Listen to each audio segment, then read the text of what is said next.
नमस्कार। Welcome to Bihar civils. मैं हूं आलोक सिंह और आज है 14 मार्च 2022। आज के बिहार करंट अफेयर्स साथ में नेशनल और इंटरनेशनल इवेंट्स भी डिस्कस करेंगे। पीडीएफ डिस्क्रिप्शन बॉक्स में मिल जाएगा और compilation PDF, monthly compilation PDF आपको टेलीग्राम चैनल पे मिल जाता है। तो इसके साथ मैं एक इम्पॉर्टेंट बात मैं आपको बताता चलूँ कि हम जो रिवीजन सेशन लाने वाले थे करंट अफेयर्स का 67th बीपीएससी के लिए, तो वो सेशन जो है वो स्टार्ट होगा 15 मार्च को। जी हाँ, अगर सब कुछ सही रहा तो 15 मार्च से शुरू हो जाएगा और हर शाम 7 बजे शाम को, ठीक है, हर शाम इवनिंग में 7 बजे से होगा और ये लाइव क्लास होगा। ठीक है, लाइव होगा तो बिल्कुल आप क्यूज़ का यहाँ पे आकर ज़रूर अटेम्प्ट कीजिए। बिल्कुल लाइव आइए, तभी आपको मज़ा आएगा।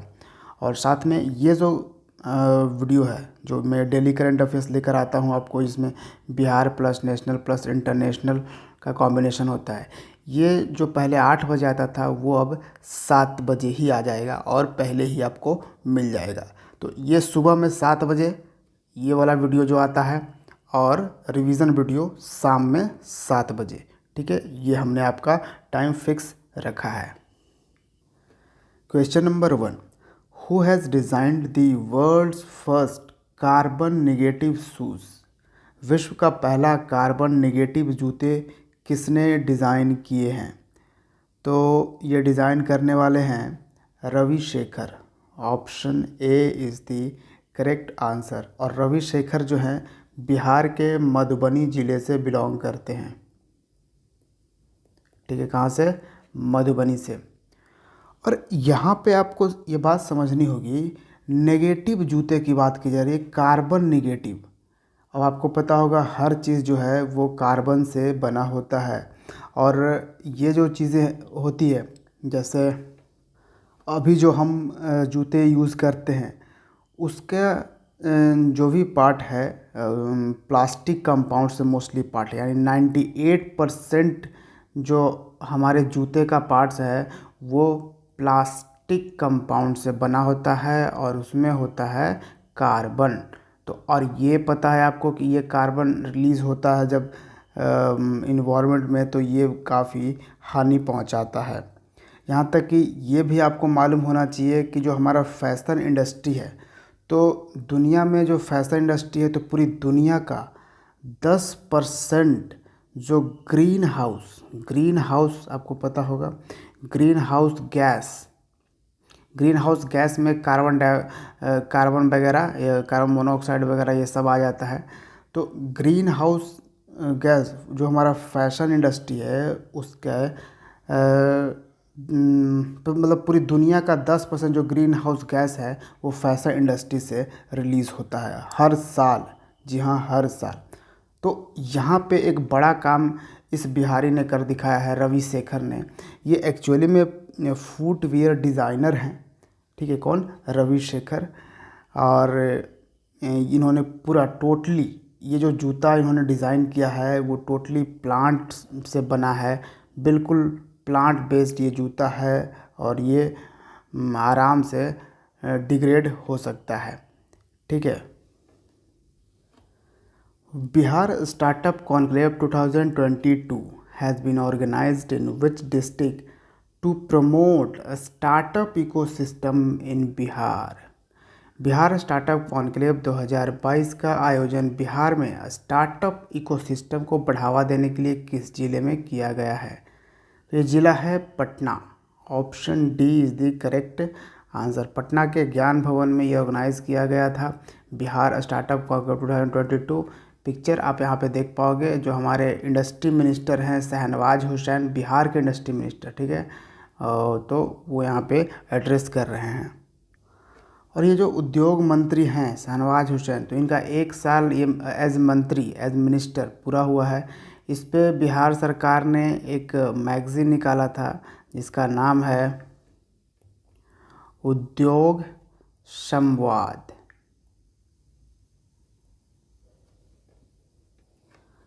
India's first ever drone school has been inaugurated in which city?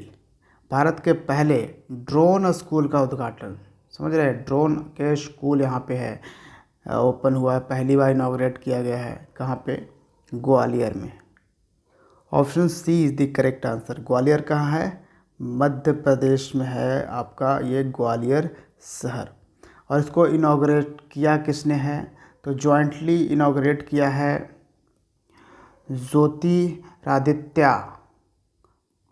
Jyotiraditya Scindia ने।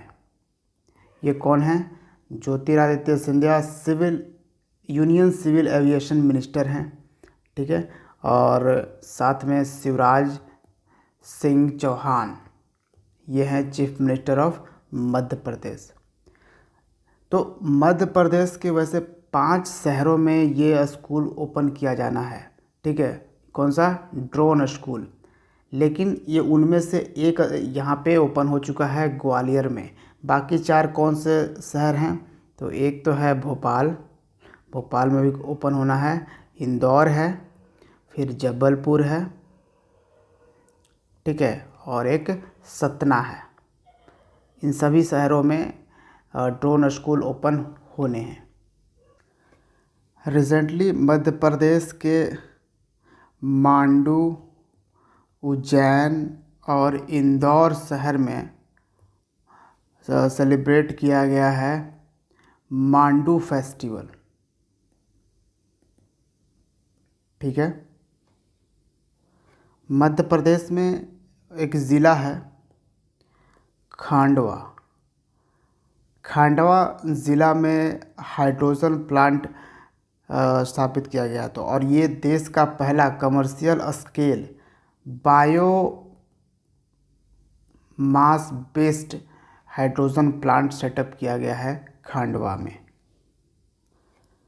मध्य प्रदेश में एक ज़िला है मऊ। यहाँ पे जो हमारा इंडियन आर्मी है वहाँ पे एक हैकाथॉन कंडक्ट किया था जिसका नाम है सैन्य रण क्षेत्रम। और मऊ में ही, ठीक है, मऊ में ही इंडियन आर्मी ने क्वांटम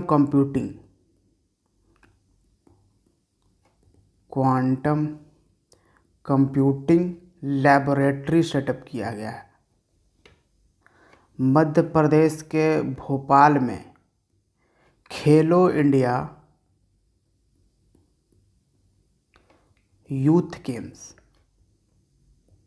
कंडक्ट किया जाएगा। कब? 2023 में। मध्य प्रदेश में एक प्लेस है ओमकारेश्वर आपको मिलेगा मध्य प्रदेश के खंडवा ज़िले में। यहाँ पे सेटअप किया जा रहा है स्टैचू ऑफ वननेस। क्या है? Statue of oneness. और ये किसका स्टैचू होगा? ये आदि शंकराचार्य के।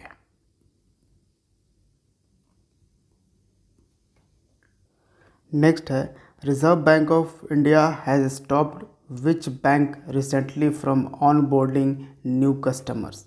आरबीआई ने हाल ही में किस बैंक को नए ग्राहकों को शामिल करने के से रोक दिया है? तो ये कौन सा बैंक है? तो ये बैंक है Paytm payment bank. Option B is the correct answer. Obviously RBI का ये रूल्स फॉलो नहीं किया है अंडर एक्ट, जो अंडर सेक्शन 35A था ऑफ बैंकिंग रेगुलेशन एक्ट 1949। तो इसको फॉलो नहीं करने पर आरबीआई ने पेटीएम पेमेंट बैंक्स को बिल्कुल स्टॉप कर दिया गया है, इसको बैन कर दिया है। On board test trial triumph my years in BCCI is autobiography of which person. तो ये किसकी लिखी हुई किताब है और किनकी ऑटोबायोग्राफी है? रत्नाकर सेठी की। Option D is the correct answer. Ratnakar Sethi काफ़ी लंबे समय तक बीसीसीआई के अध्यक्ष भी रहे थे, ठीक है। प्रेजेंट में कौन है? सौरव गांगुली।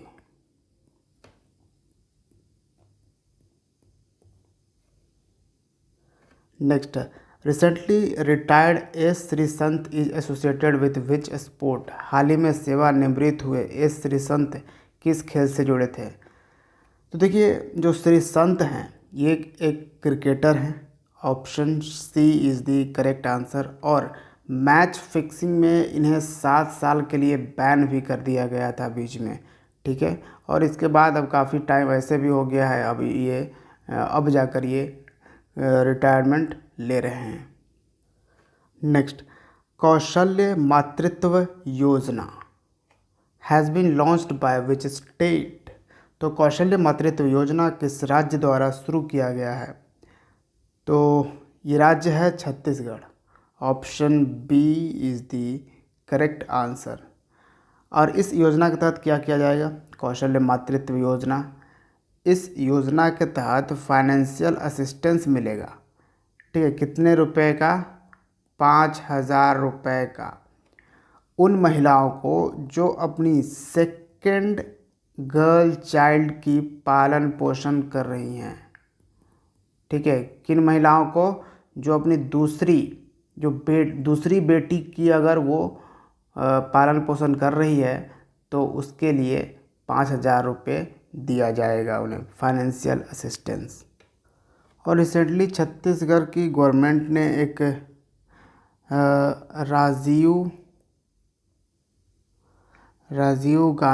राजीव गांधी युवा मितान क्लब योजना भी, स्कीम भी लॉन्च करी थी। और इन्होंने विमेन प्रोटेक्शन सेल अपने सभी ज़िले में ओपन करने के लिए अनाउंस किया है। छत्तीसगढ़ के गवर्नमेंट हैं भूपेश बघेल। और देखिए, छत्तीसगढ़ में मोस्ट इम्पोर्टेंट एक नेशनल पार्क है गुरु घासीदास नेशनल पार्क। और एक कौन सा है? एक है Tamor Pingla wild life sanctuary. इन दोनों को मिलाकर डिक्लेयर किया गया है 53rd tiger reserve of India. जी हाँ, गुरु घासीदास दास नेशनल पार्क और Tamor Pingla wild life sanctuary दोनों छत्तीसगढ़ में आपको मिलेगा। इन दोनों को मिलाकर टाइगर रिजर्व इसको डिक्लेयर किया गया 53rd tiger reserve of India. तो सबसे लेटेस्ट जो टाइगर रिजर्व यही है। और इसके पहले 52nd कौन था? ये था रामगढ़ विषधारी टाइगर रिजर्व, जो कि राजस्थान में आपको मिलेगा। लेकिन अभी अगर आप ऑफिशियली देखोगे सेंट्रल गवर्नमेंट के वेबसाइट पे, तो आपको अभी ऑफिशियली 51 टाइगर रिजर्व ही बताया जाएगा, ठीक है। लेकिन ये सब भी टाइगर रिजर्व अभी डिक्लेयर हो चुका है, लेकिन ऑफिशियली अभी वेबसाइट पे मेंशन करना ये अभी बाकी है। तो विश्वकर्मा नेशनल अवार्ड किसने दिया है? तो इसको प्रेजेंट किया है भूपेंद्र यादव ने। Option B is the correct answer.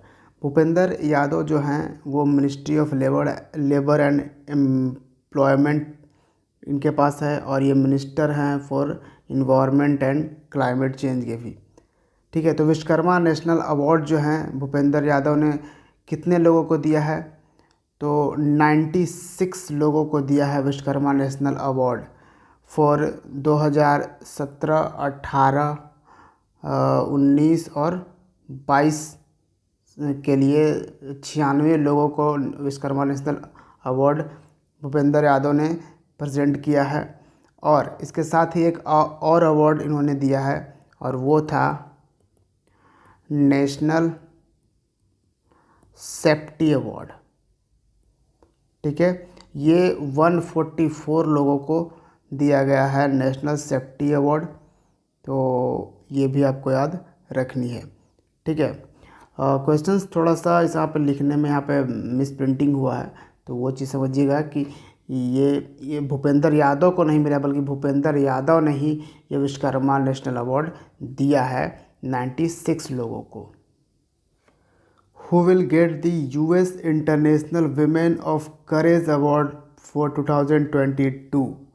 2022 के US international women of courage awards किसे मिलेगा? तो ये मिलने वाला है रिजवाना हसन को, Syeda Rizwana Hasan. Option C is the correct answer.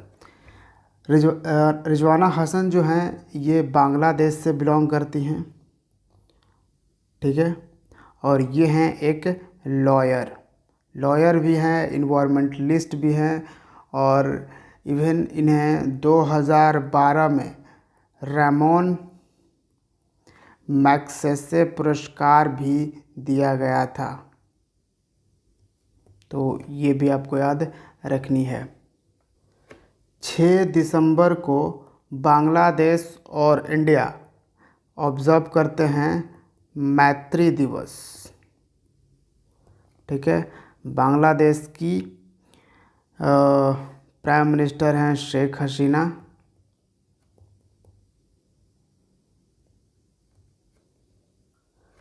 Prime minister Narendra Modi has unveiled Chhatrapati Shivaji Maharaj statue in which city? प्रधानमंत्री नरेंद्र मोदी ने छत्रपति शिवाजी महाराज की प्रतिमा का अनावरण किया है कहाँ पे? तो इसको किया है पुणे में। Option D is the correct answer. और पुणे कहाँ पे है? पुणे है महाराष्ट्र में। यहाँ पे आप ये पिक्चर देख पाओगे, ये शिवाजी महाराज का है, और ये जो स्टैचू है ये 1850 केजी गन मेटल का बना है, और ये 5 फीट टॉल है, लंबा है, ठीक है। इसके साथ ही प्राइम मिनिस्टर मोदी ने पुणे में ही फाउंडेशन स्टोन रखा किसका? तो रिजुविनेशन और पोल्यूशन फ्री करने का एक रिवर प्रोजेक्ट। कौन सा रिवर प्रोजेक्ट्स? मुल्ला मुथा रिवर प्रोजेक्ट्स, ठीक है। आपसे क्वेश्चन पूछ सकता है कि मुल्ला मुथा रिवर प्रोजेक्ट किस स्टेट से रिलेटेड है? तो महाराष्ट्र से। साथ में ही प्राइम मिनिस्टर मोदी ने और इनॉग्रेशन किया पुणे मेट्रो का, और पुणे मेट्रो देश का पहला ऐसा मेट्रो है जिसका जो कोचेज है, उसका जो कोच जो डब्बा है मेट्रो का, वो बना होगा एल्यूमिनियम,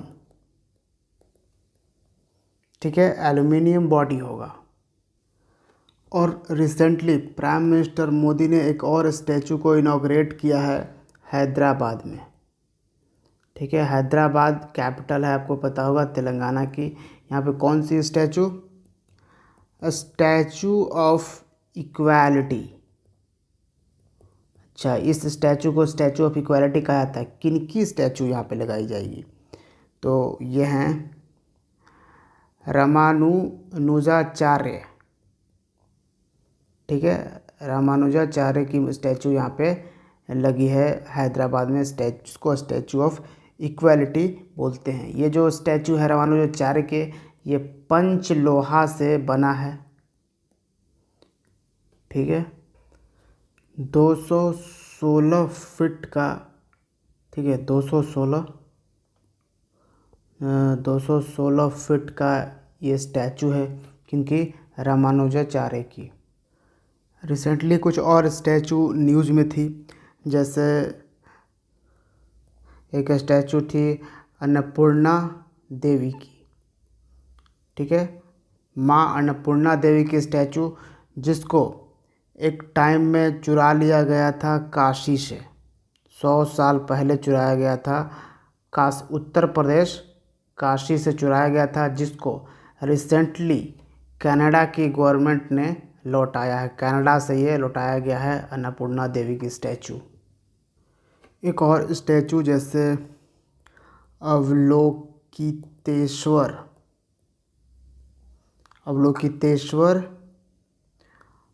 पद्मपणि, ये जो स्टैचू है ये बुद्धिस्ट स्टैचू है, बुद्धिस्ट रिलीजन से बिलोंग करता है अवलोकितेश्वर पद्मपणि की स्टैचू।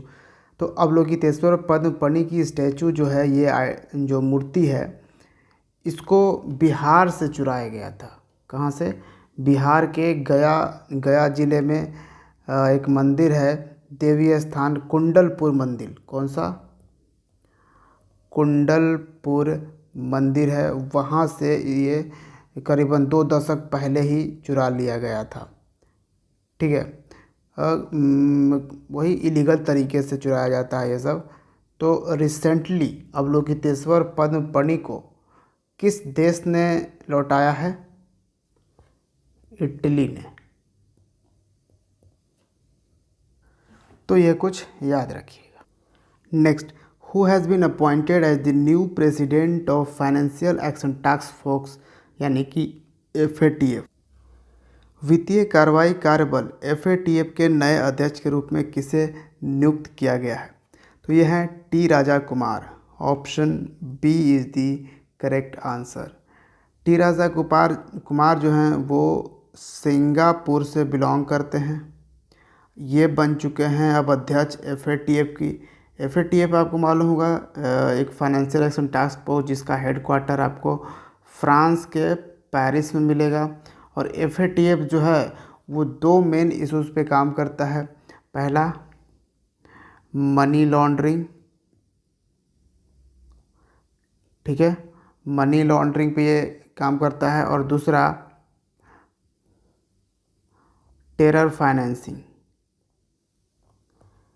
कहीं कोई इलीगल तरीके से पैसे तो नहीं कहीं रख रहा है, कहीं कोई आतंकी में तो फाइनेंस नहीं कर रहा है, आतंकवादियों को तो फाइनेंस नहीं कर रहा है। इस चीज़ में इनके लिस्ट होते हैं, ग्रे लिस्ट, ब्लैक लिस्ट।